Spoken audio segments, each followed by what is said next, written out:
আজি টাই আহোমসকলৰ পবিত্ৰ মেডাম মেফি পূৰ্বপুৰুষসকলক উপাসনাৰ বাবেই টাই আহোমসকলে উদযাপন কৰে এই মেডাম মেফি। শিৱসাগৰৰ ঐতিহাসিক তলাতল ঘৰৰ প্ৰাংগণতো আয়োজন কৰা হৈছে মেডাম মেফিৰ।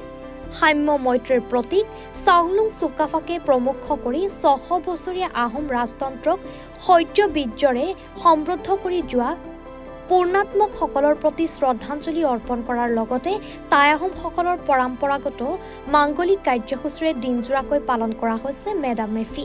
এই উপলক্ষে তলাতল ঘৰৰ প্ৰাংগণত নিৰ্মাণ কৰা টাই আহোমসকলৰ উপাসনা গৃহত পুৱাৰে পৰাই পৰম্পৰাগত পূজা অৰ্চনা দেখিবলৈ পোৱা গৈছে। পুৰালুং আৰু বানফি পূজাৰে মেডাম মেফি উদযাপন কৰা হৈছে। কেন্দ্ৰীয় মেডাম মেফি উদযাপন সমিতিৰ উদ্যোগত আয়োজন কৰা এই মেডাম মেফিত পুৱা পতাকা উত্তোলনৰ পিছতে মৈদাম তৰ্পণ, মুলুংসকলৰ দ্বাৰা বানফি আৰু ফুৰালুং সমাপন কৰা হৈছে। তাৰোপৰি তলাতল ঘৰৰ বাকৰিত চিত্ৰাংকন প্ৰতিযোগিতাৰো আয়োজন কৰা হৈছে।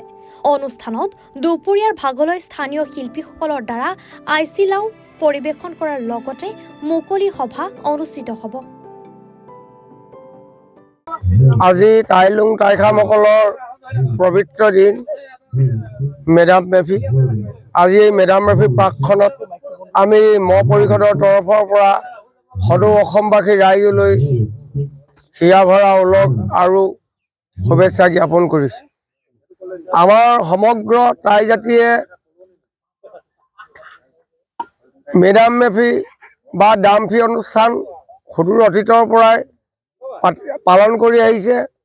যেতিয়াৰ পৰা মানুহে খাব লাগে, থাকিব লাগে, ৰাজত্ব কৰিব লাগে, ৰাজনীতি অৰ্থনীতি যেতিয়া বুজি পোৱা হৈছিলে, তেতিয়াৰ পৰা চীন দেশৰ আমাৰ বা ম্যানমাৰ, বৰ্তমান অৱস্থাত ম্যানমাৰ চুকাফা যিখন দেশত আছিল, সেই দেশত সুদূৰ অতীততে খ্ৰীষ্টপূৰ্ব 2697 চনৰ আগৰ পৰা এই পৰম্পৰাসমূহ অৱধাৰিতভাৱে চলি আহিছে।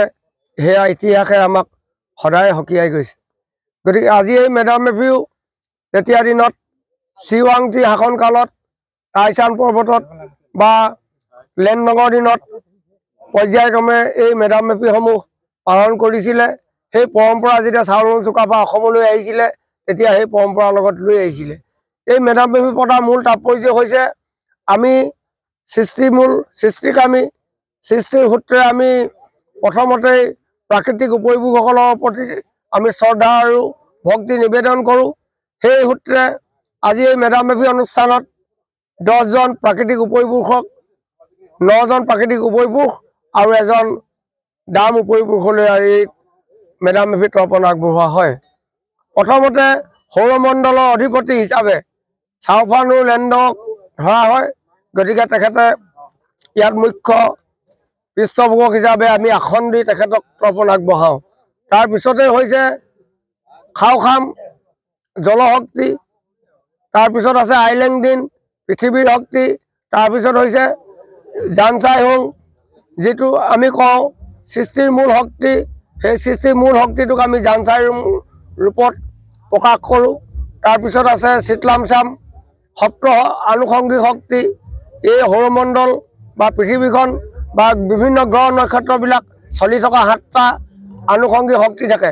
সেই শক্তিকেইটা হৈছে পাহাৰ ভৈয়াম, নদ নদী, সাগৰ, মহাসাগৰ, হিমকণা, বজ্ৰ বিজুলীকে আদি কৰি যিখিনি শক্তি আছে, পৃথিৱীখনৰ প্ৰাকৃতিক সৌৰমণ্ডলক ধৰি ৰাখিব পৰা যিবিলাক গুণাগুণ, সেই গুণাগুণক আমি চিতলামচাম ৰূপত প্ৰকাশ কৰিছোঁ।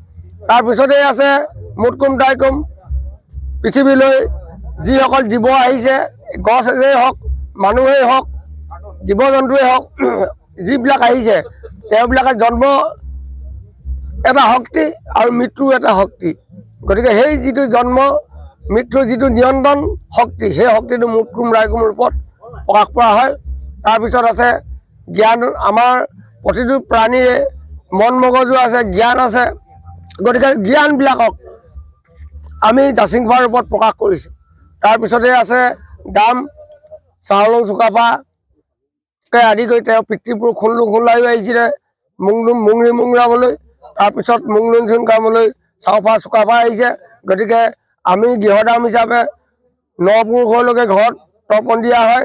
তাৰপিছত ৰাজহুৱাকৈ আমি 14 পুৰুষক দিয়া হয়। গতিকে চাওফা চাউলুং চুকাফা চুতীয়াপুৰুষৰ ওপৰ হ'ল গতিকে তেখেতক আমি ফ্ৰী ৰূপত আজি এই মেডাম মেফিত আমি তৰ্পণ আগবঢ়াইছোঁ তাৰপিছত আছে ৰাখিন আৰু বাখিন এই ৰাখিন বাখিনকো আমি ইয়াত তৰ্পণ আগবঢ়াইছে গতিকে আখৰীয়া আপত্তি বেমাৰ আজাৰ ৰোগ ব্যাধি মগজৰ অলিয়া বলিয়া যিবিলাক অপশক্তি এই অপশক্তিবিলাক যাতে আমাৰ মাজৰ পৰা দূৰ কৰে এখন সুন্দৰ সমাজ যাতে গঢ়ি আমি পৃথিৱীত জীয়াই থাকিব পাৰোঁ তাৰ কাৰণেও আমি তেখেতসকলক লৈ তৰ্পণ আগবঢ়াইছোঁ আজি পবিত্ৰ সন্ধিক্ষণত আমি সদৌ অসমবাসী ৰাইজৰ জীৱকুলৰ পৰা তৃণমূল পৰ্যায়লৈকে যিমান আজি এই প্ৰকৃতিখনক ধৰি ৰখা যিমানবিলাক জীৱ আছে সকলোৰে কল্যাণ সাধন কৰিবৰ কাৰণে আজি এই তলাতল ঘৰ প্ৰাংগণত আমি সমবেত হৈ এই তৰ্পণ অনুষ্ঠান আগবঢ়াইছোঁ সকলোৰে শুভাশীষ কামনা শিৱসাগৰৰ পৰা ৰাতু কুমাৰ দাসৰ ৰিপৰ্ট এনি ভাৰত 24